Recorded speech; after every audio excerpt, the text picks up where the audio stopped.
I am गौरव सोइन और आज मैं आपके सामने हाजिर हूँ और हम लोग यहाँ पे Delhi university previous year question doctoral entrance test का एनालिसिस करने वाले हैं।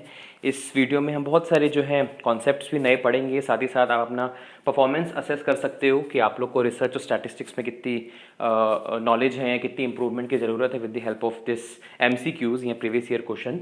और साथ ही साथ जो भी दिल्ली यूनिवर्सिटी की प्रिपरेशन कर रहे हैं, CUCT की प्रिपरेशन कर रहे हैं या फिर कोई भी PhD एंट्रेंस की तैयारी कर रहे हैं, पेपर 1 की तैयारी कर रहे हैं, सबके लिए वीडियो रेलेवेंट है। बिकॉज इसमें मैं जो है कोशिश करूँगा कि पूरा रिसर्च और स्टैटिस्टिक्स के जो भी नए नए टर्मिनोलॉजीज आई हैं ऑप्शंस में, वो सारे मैं आपको एक्सप्लेन करूँ, साथ ही साथ रीज़न भी बताऊँ कि ये वाला जो आंसर सही हुआ है तो क्यों सही हुआ है।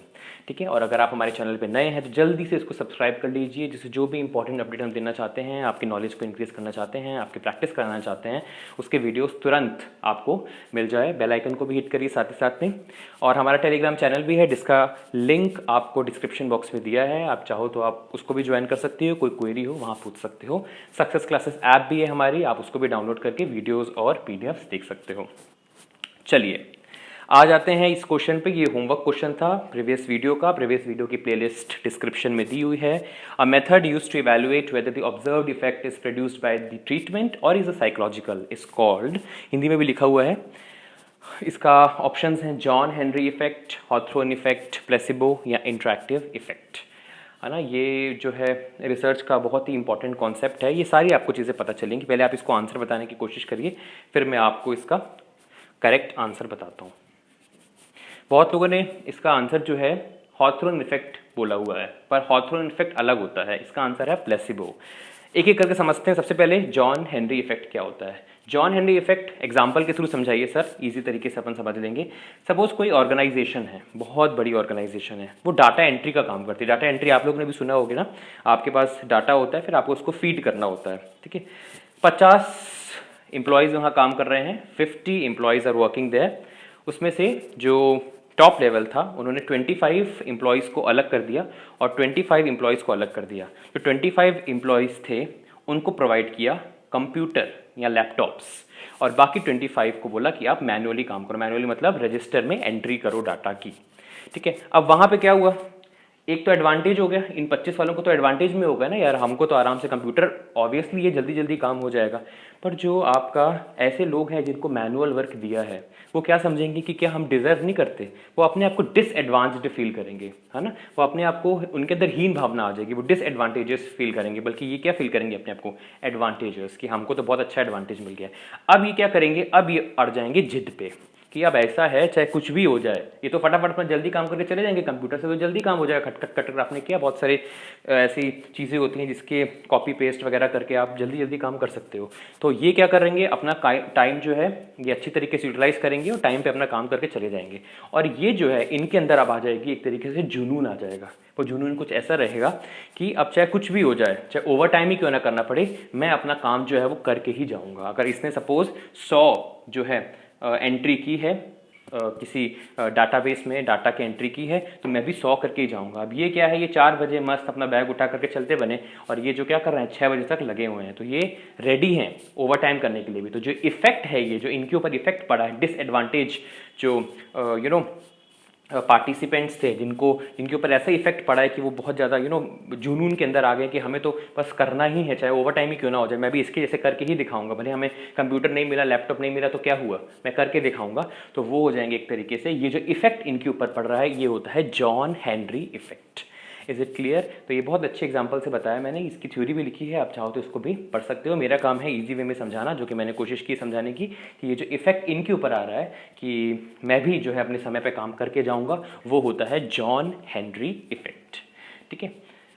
Next, Hawthorne effect. Hawthorne effect इसका आंसर नहीं हो सकता। हॉथरॉन इफेक्ट क्या होता है कि हम लोग, जैसे क्या होता है कि कभी हम लोग पढ़ रहे होते हैं, पीछे हमारा जो है दरवाज़ा है अंदर घुसने का, मम्मी आ जाती है मेरा बिना चप्पल पहने, तो हम लोग को फिर भी थोड़ा आभास हो जाता है। तो हम लोग क्या करते हैं, हम लोग प्रिटेंड करते हैं कि यार हम तो पढ़ रहे हैं, हम लोग अपनी बुक को पलटाने लग जाते हैं और जो है पैराग्राफ्स को रीड करने लग जाते हैं। तो वो होता है हॉथरॉन इफेक्ट। हॉथरॉन इफेक्ट मतलब जब आपको कोई देख रहा है तो आपका जो है काम करने का तरीका ही बदल गया, आपका एक ऐसा इफेक्ट पड़ा है। आप पहले ही कुछ और थे, हो सकता है पहले आप अपनी कॉपी के अंदर मोबाइल छुपा करके व्हाट्सएप में चैटिंग कर रहे हो, पर जैसे ही कोई आ गया तो फटाफट आपने क्या कर दिया, हटा दिया उसको, मोबाइल को, और प्रिटेंड करने लग गया कि मैं तो बहुत पढ़ाकू हूँ, मैं तो बिल्कुल घुसा हुआ हूँ पढ़ाई के अंदर, और मैं तुरंत जो है पढ़ाई में हूँ और कंप्लीट कर लूँगा अपना सब कुछ।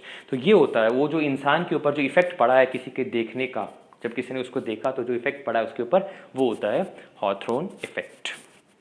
अब है जो करेक्ट आंसर, पहले इसको भी पढ़ लेते हैं, इंटरैक्टिव इफेक्ट। इंटरैक्टिव इफेक्ट क्या होता है? इंटरैक्टिव इफेक्ट जनरली यूज होता है रिग्रेशन एनालिसिस या अनुभव में। स्टैटिस्टिक्स का ये पार्ट है जिसमें the effect of one variable depends on the value of another variable. ठीक है, किसी एक वेरिएबल का जो इफेक्ट है वो दूसरे वेरिएबल पे अपन मेजर करते हैं, देखते हैं, क्योंकि यहाँ ये सब इफेक्ट्स ही हैं। तो इंटरैक्टिव जो इफेक्ट होता है वही इफेक्ट होता है कि हम देखते हैं कि किसी एक वेरिएबल का दूसरे वेरिएबल पे क्या इफेक्ट हो रहा है, वो होता है आपका इंटरैक्टिव इफेक्ट। और ये रिग्रेशन क्यों बोला? बिकॉज रिग्रेशन में हम क्या करते हैं, कॉज एंड इफेक्ट। ठीक है, अब प्लेसिबो आ जाते हैं। प्लेसिबो मतलब क्या होता है? ये तो बहुत ही, जो अभी एग्जांपल देने वाला हूँ, बहुत ही ज़्यादा जो है कॉमन एग्जांपल है कि एक पर्टिकुलर एक्सपेरिमेंट हो रहा है जिसमें एक्सपेरिमेंटर है जो एक्सपेरिमेंट करा रहा है और दो पार्टिसिपेंट्स हैं। ठीक है, एक को उसने दे दी, उन दोनों का जो है एक तरीके से सिर दुख रहा है या कोई प्रॉब्लम हो रही है उनको, तो इसको तो दे दी जो मेडिसिन है, जैसे डिस्प्रिन और जो भी एक्सवाइजेड जो भी है, और दूसरे को हम लोगों ने दे दी एक मीठी गोली, है ना, जो मीठी गोली हम लोग होम्योपैथिक में भी हम लोग को मिलती थी। ठीक है, तो इसको हमने दे दी क्या, मीठी गोली, और फिर क्या हुआ, ये तो ठीक हो ही जाएगा बिकॉज इसको तो हमने मेडिसिन दी है सिर दर्द की, तो ये ठीक होने के चांसेस हैं, ये तो ठीक हो जाएगा। और ये क्या है, साइकोलॉजिकली ठीक हो जाएगा, यार मैंने दवाई खा ली है अब मैं ठीक हो जाऊंगा। ठीक है, ये 90% लोगों के साथ, जो लोग मेंटल जो है सफ़र कर रहे हैं ना, उन सब के साथ ये चीज़ होती है। ठीक है, उनको कोई ये चीज़ मिल जाए तो वो बोलेंगे कि हाँ हम ये चीज़ मिल गई, अब हम वो जो है कर लेंगे। हमारे साथ भी कई बार होता था, दही शक्कर खा के जाओ, ये सब भी एक तरीके से, है ना, हम कह सकते हैं दही शक्कर खा के जाएंगे तो हमारा एग्जाम जो है वो अच्छा जाएगा, तो पॉजिटिव एनर्जी एक तरीके से आती है। तो ये होता है placebo effect.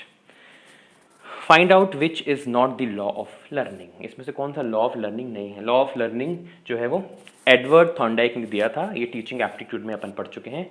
Law of reaction, law of effect, law of exercise या law of readiness. Odd one out करना है आपको।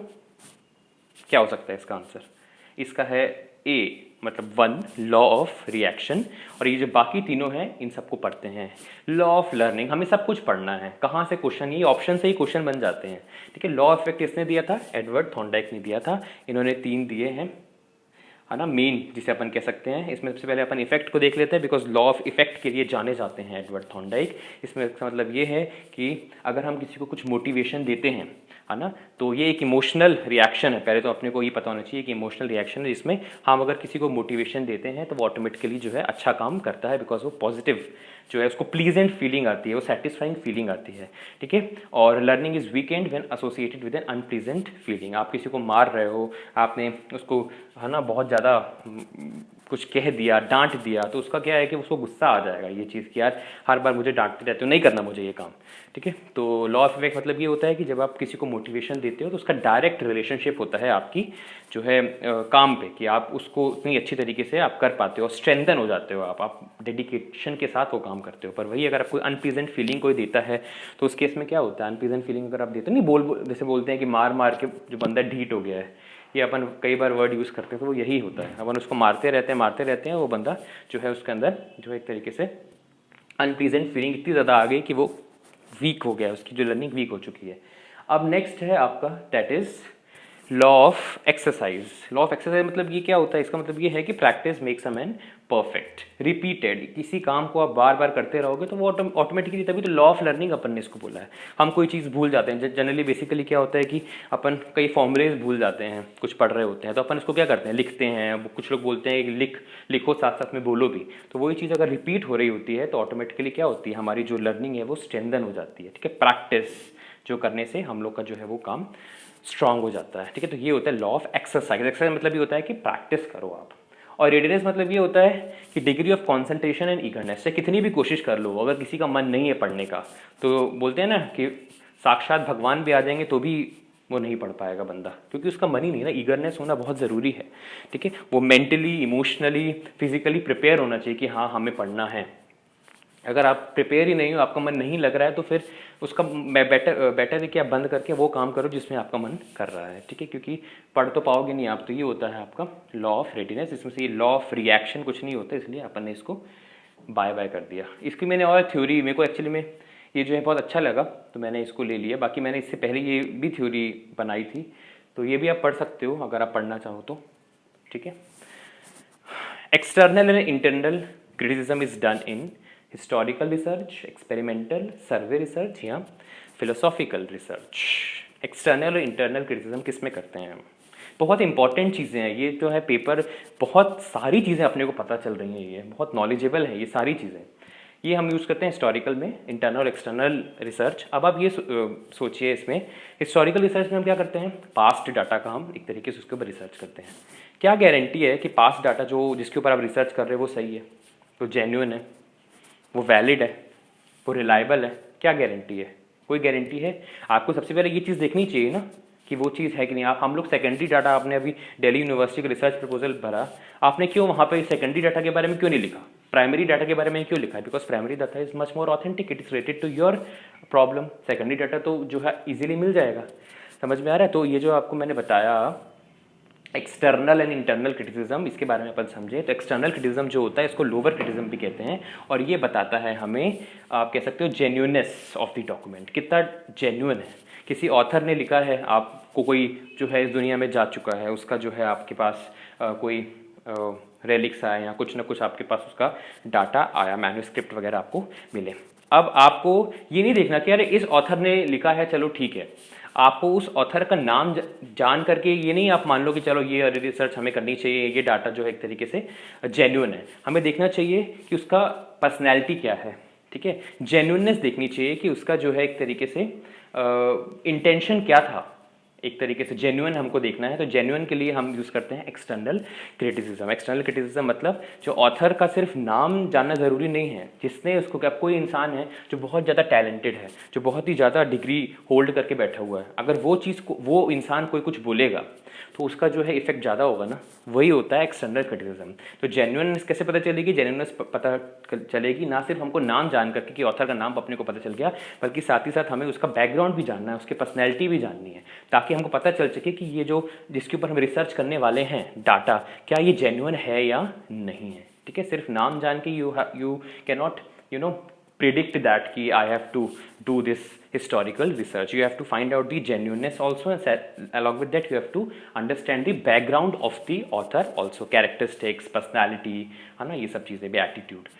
अब हो गया दूसरा, ये तो हो गया लोअर क्रिटिसिज्म, जिसे एक्सटर्नल क्रिटिसिज्म भी अपन बोलते हैं। अब होता है दूसरा आपका इंटरनल क्रिटिसिज्म। आपको लग रहा है ना कि ये चीज़ें जाननी जरूरी है, मैंने बोल दिया कि ये चीज़ है, हाँ ठीक है मान ली ये चीज़ है ना, पर मेरे कहने से ये चीज़ नहीं होगी। अगर कोई ऐसा इंसान है जो बहुत ही ज़्यादा टैलेंटेड है, जिनके पास जो चीज़, जैसे कोई नेट जेआरएफ क्लियर कर चुका है ना, तो वो अगर कोई एक तरीके से अपना सक्सेस स्टोरी बता रहा है, जेआरएफ होल्डर है, तो उसकी सक्सेस स्टोरी की कुछ एडवांटेज होगी, वो जेन्युइन जो है कहलाएगा। पर ऐसा इंसान जिसने अभी तक जेआरएफ क्वालिफाई नहीं किया और जेआरएफ की जो है सक्सेस स्टोरी के बारे में बता रहा है, तो वो इतना ज़्यादा जेन्युइन नहीं कहलाएगा। अब नेक्स्ट है इंटरनल क्रिटिसिज्म। इंटरनल क्रिटिसिज्म को अपन पॉजिटिव क्रिटिसिज्म भी बोलते हैं। पॉजिटिव क्रिटिसिज्म मतलब meaning and trust worthiness of the content of the document, reliable कितना है, ठीक है, रिलायबिलिटी भी आपको देखनी है, ठीक है, कि क्या उसका मीनिंग है, क्या जो चलो ठीक है, मान लिया इस ऑथर ने काम किया है, इस ऑथर ने ये काम किया, इस ऑथर का जो है एक तरीके से अच्छा खासा बैकग्राउंड भी है, इसकी पर्सनैलिटी और हमने एटीट्यूड वगैरह भी देख लिया कि ये ही is related to that particular field और नॉट। अब हम देख रहे हैं कि क्या ये डाटा इन्होंने लिखा है ये ट्रस्टवर्दी है या नहीं। दोनों चीज़ें आपको देखनी है। हिस्टोरिकल रिसर्च जो लोग आगे जा करके परस्यू करना चाहते हैं वो ये चीज़ सुन लें, दोनों चीज़ें आपको देखनी है। आपको ये भी देखनी है कि जो ऑथर को आप जिनके डाटा बेस कर रहे हो वो जो है एक तरीके से जेन्युइन है या नहीं, ठीक है, उससे रिलेटेड है या नहीं पर्सन, है ना। और साथ ही साथ उसको आपने मान लिया कि दैट पर्सन इज़ जेन्युइन, अब जा करके उसके जो लिखा है, जो उसका डाटा है, उसको आपको पढ़ना भी और ये कोशिश करनी है कि ये रिलायबल है या नहीं, ये ट्रस्टवर्दी है या नहीं। दोनों चीज़ें फाइंड आउट करना बहुत ज़रूरी है। अब आप लोग अगर हिस्टोरिकल रिसर्च करने वाले हो तो इन दोनों को किए बगैर आप हिस्टोरिकल रिसर्च नहीं करिएगा, without knowing the genuineness and trustworthiness of the content of the document. एक सेकेंड, चलो अब आ जाते हैं next, experimental research method in physical education provides detail study, complete study, deep study, systematic and logical study. क्या हो सकता है ये? एक्सपेरिमेंट में क्या है? सबसे मोस्ट एप्रोप्रिएट आंसर देना, ये डिटेल, कंप्लीट, डीप, ये सब तो ऐसे ही दिया हुआ है। लॉजिकल, सिस्टमैटिक, ठीक है, एक्सपेरिमेंट में हम सिस्टमैटिकली चलते हैं, है ना, लॉजिकली जो है हमारा लॉजिकल एप्टीट्यूड या लॉजिकली हम जो सोचते हैं उसके accordingly we are going to do the experimental research. तो फोर्थ इज द आंसर। ये तो बहुत आसान क्वेश्चन है। The value of coefficient correlation will always be, easy question भी आते हैं हलवा टाइप। किसके बीच में लाई करती है कोरिलेशन कोएफिशिएंट की वैल्यू? -1 to +1, मतलब -1 to सिंगल 1 भी या +1 भी आप कह सकते हो। अब क्या है ये correlation? It tells us the association between two variables. ये एसोसिएशंस बताता है हमें कितने दोनों वेरिएबल एक दूसरे से एसोसिएटेड है। कॉज और इफेक्ट बताता है हमको रिग्रेशन, और एसोसिएशन बताता है हमको correlation. The procedure where neither the participant nor the tester, ये बहुत क्वेश्चन आ रहे हैं इसके। Tester knows which treatment the participants are receiving, दोनों को नहीं पता। मैंने आपको बताया था ना, एक होता है आपका एक्सपेरिमेंटर जो एक्सपेरिमेंट करता है, और एक होता है आपका जो है पार्टिसिपेंट्स होते हैं ना। इसको पता है कि किसको हम दवाई दे रहे हैं, किसको मीठी गोली दे रहे हैं ना, इनको पता है किसी प्रकार का। तो वो दोनों वो चीज़ क्या हो जाएंगी? दोनों आ गया तो क्या होगा? दोनों मतलब क्या होता है? ट्रिपल होता है दोनों का मतलब, डबल होता है दोनों का मतलब। हाँ, तो double blind setup, this is the correct answer. दोनों को नहीं पता तो वो हो जाएगा double blind setup. The 50th percentile is known as, बहुत ज़्यादा हलवा, बहुत ज़्यादा आसान।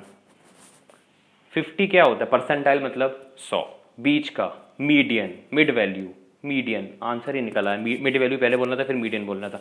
चलो, अब ये ऐसी चीज़ें हैं जो अपने को रट गई हैं तो अपन कुछ नहीं कह सकते, अपने मुंह से आंसर निकल ही जाता है। 50% मीडियन होता है। होमवर्क आ चुका है जो कि बहुत ही ज़्यादा आसान है। रेंज बताना है, आपके सामने दिए हुए हैं बहुत सारे नंबर्स, पता है किसको किससे माइनस करना है, क्या है, क्या कैसा है, बहुत आसान है। आंसर कमेंट में लिख दीजिएगा। एक चीज़ मेरे को और कमेंट में आपसे जानना है, एक दो सब्सक्राइबर्स मुझे ये बोल रहे थे कि सर आपकी जो है वॉइस ऑडिबल नहीं होती है, मतलब हम लोग अगर विदाउट हेडफोन्स यूज़ करते हैं तो हमें सुनाई नहीं देती है। तो अभी मैंने जो है हेडफोन्स चेंज किए हैं अपने, पहले मैं दूसरे हेडफोन से रिकॉर्ड करता था, मैं दूसरे हेडफोन से रिकॉर्ड कर रहा हूँ। तो मुझे ज़रूर बताइएगा कि क्या आपको ऑडिबल है, सुनाई दे रहा है, आपको क्लियर आवाज़ आ रही है कि नहीं आ रही है। चलिए, thank you so much for your valuable time. ऐसे ही हम लोग ऐसी नॉलेज और शेयर करते रहेंगे। मैं भी पढ़ता रहता हूँ, आपको भी मैं बताता रहता हूँ, जिससे दोनों का भला हो जाए। Thank you so much for your valuable time. Have a very nice day ahead.